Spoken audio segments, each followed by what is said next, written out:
Dios mío, grité una y otra vez, porque allí, ante mis ojos, pálido y tembloroso, medio desmayado y palpando ante él con las manos, como hombre que retornase de la muerte, allí estaba Henry Jekyll. Lo que me dijo después no puedo decidirme a consignarlo en el papel.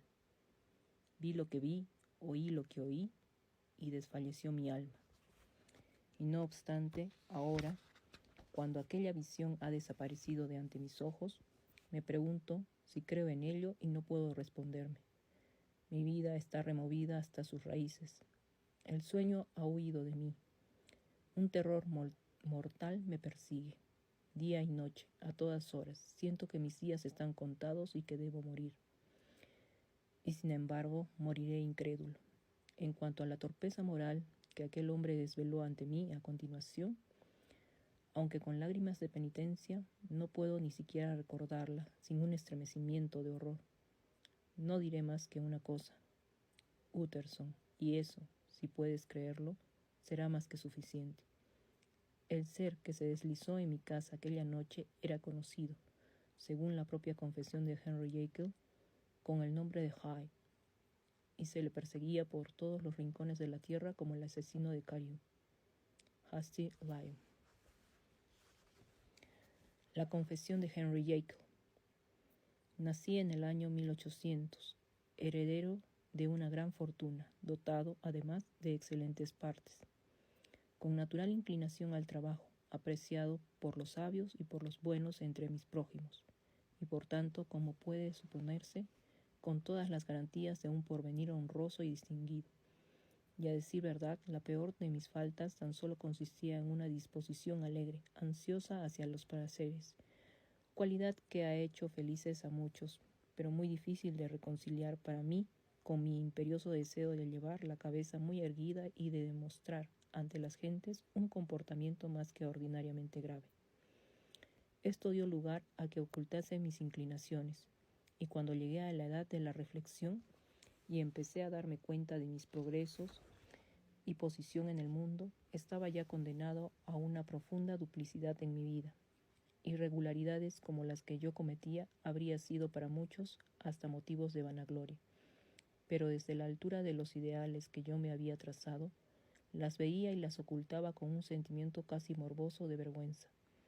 Era pues más lo exigente y rígido de mis aspiraciones, no ninguna extraordinaria degradación en mis faltas, lo que me hacía ser tal como era y lo que se separó en mí, con una zanja más honda que en la mayoría de los hombres, esas dos regiones del bien y del mal que dividen y componen nuestra doble naturaleza. Esto mismo me hizo meditar profunda e insistentemente en esa dura ley de la vida que se encuentra en el fondo de toda religión y que es una de las fuentes más copiosas de sus padecimientos. Aunque hombre de dos caras, no era yo, en modo alguno un hipócrita. Mis dos aspectos eran genuinamente sinceros. No era menos cuando dejaba a un lado todo freno y me hundía en la vergüenza que cuando trabajaba, a la luz del día, en el adelantado de la ciencia o en remediar desdichas y dolores ajenos. Y sucedió que la orientación de mis estudios, que tendía por completo hacia lo místico y trascendental, ejerció con gran influjo y proyectó viva luz en este conocimiento de la eterna lucha entre mis componentes. Día a día, así desde el punto de vista moral como desde el intelectual, me iba acercando progresivamente a esta verdad, por cuyo descubrimiento incompleto he sido condenado a tan horrendo naufragio, que el hombre no es realmente uno, sino dos. Digo dos porque el avance de mis propios conocimientos no llega más allá de este punto. Otros vendrán después, otros que me dejarán atrás e irán más lejos por las mismas sendas. Y aventuro la profecía de que el hombre será reconocido al cabo como una nueva comunidad de múltiples ciudadanos, independientes y heterogéneos. Yo, por mi parte, por la propia naturaleza de mi vida, avancé sin vacilar en una dirección y solo en una, y fue en la esfera de lo moral y en mi propia persona donde me di cuenta de la completa y primitiva dualidad del hombre. Vi que las dos naturalezas contendían en el campo de mi conciencia, y si podía decirse con razón que cualquiera de ellas era la mía, es porque lo eran esencialmente las dos. Desde muy pronto Ya antes de que el proceso de mis descubrimientos científicos se vislumbrase la más vaga posibilidad de tal milagro, me había acostumbrado a acariciar con delectación, como un dulce sueño, la idea de la separación de esos elementos. Si cada uno de ellos, me decía, pudiera ser alojado en una personalidad distinta, la humanidad se vería aliviada de una insoportable pesadumbre. El malvado seguiría su camino, libre de las aspiraciones y de los remordimientos de su inflexible hermano gemelo, y el justo podría caminar firme y seguro por su senda ascendente, practicando las buenas acciones en que encuentra su gozo y sin estar ya nunca expuesto a deshonras y penitencias por culpa de una maldad que no era suya. Era el anatema de la humanidad que estuviesen atadas juntas en un solo haz esas dos cosas antagónicas, y que en la dolorida entraña, en la conciencia, los dos gemelos irreconciliables mantuvieran una lucha sin tregua. Hasta ese punto había llegado en mis reflexiones cuando una luz indirecta empezó a iluminarme desde la mesa de laboratorio.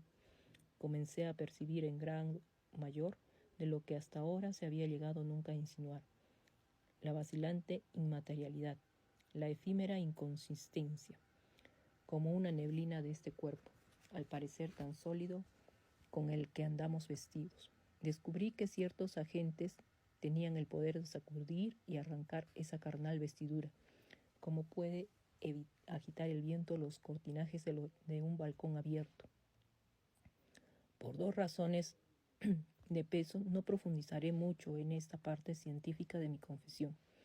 La primera, porque he aprendido a mi costa que el sino y la carga de nuestra vida los llevamos para siempre sobre los hombros, y que cuando intentamos sacudirlos vuelven a nosotros con una pesadumbre más extraña y terrible. La segunda, porque, como mi relato va a demostrar, con gran evidencia, mis descubrimientos eran incompletos.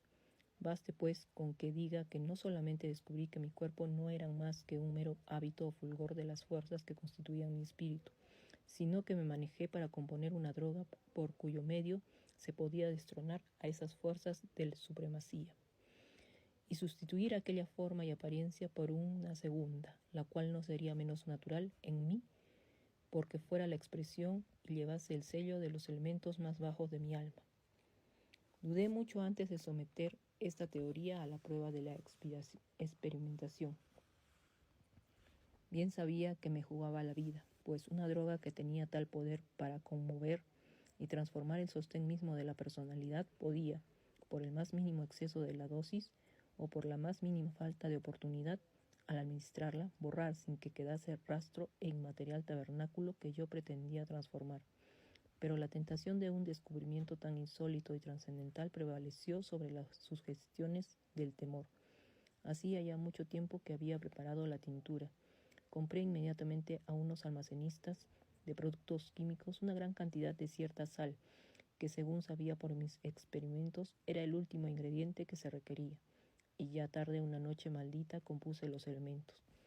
Observé cómo hervían y humeaban en la copa, y cuando la ebullición hubo cesado, con un brioso arranque de valor me bebí la poción.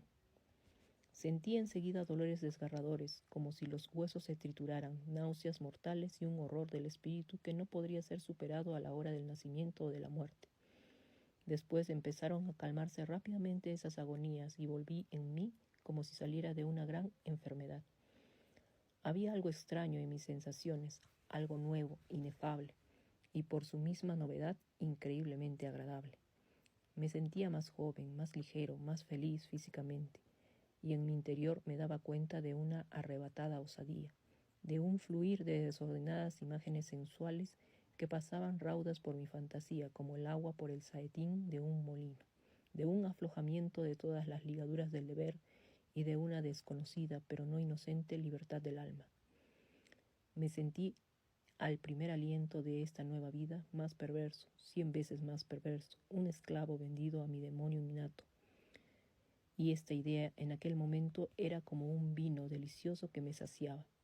Estiré los brazos, embriagado por la frescura de esas sensaciones, y en aquel instante noté de pronto que había perdido estatura.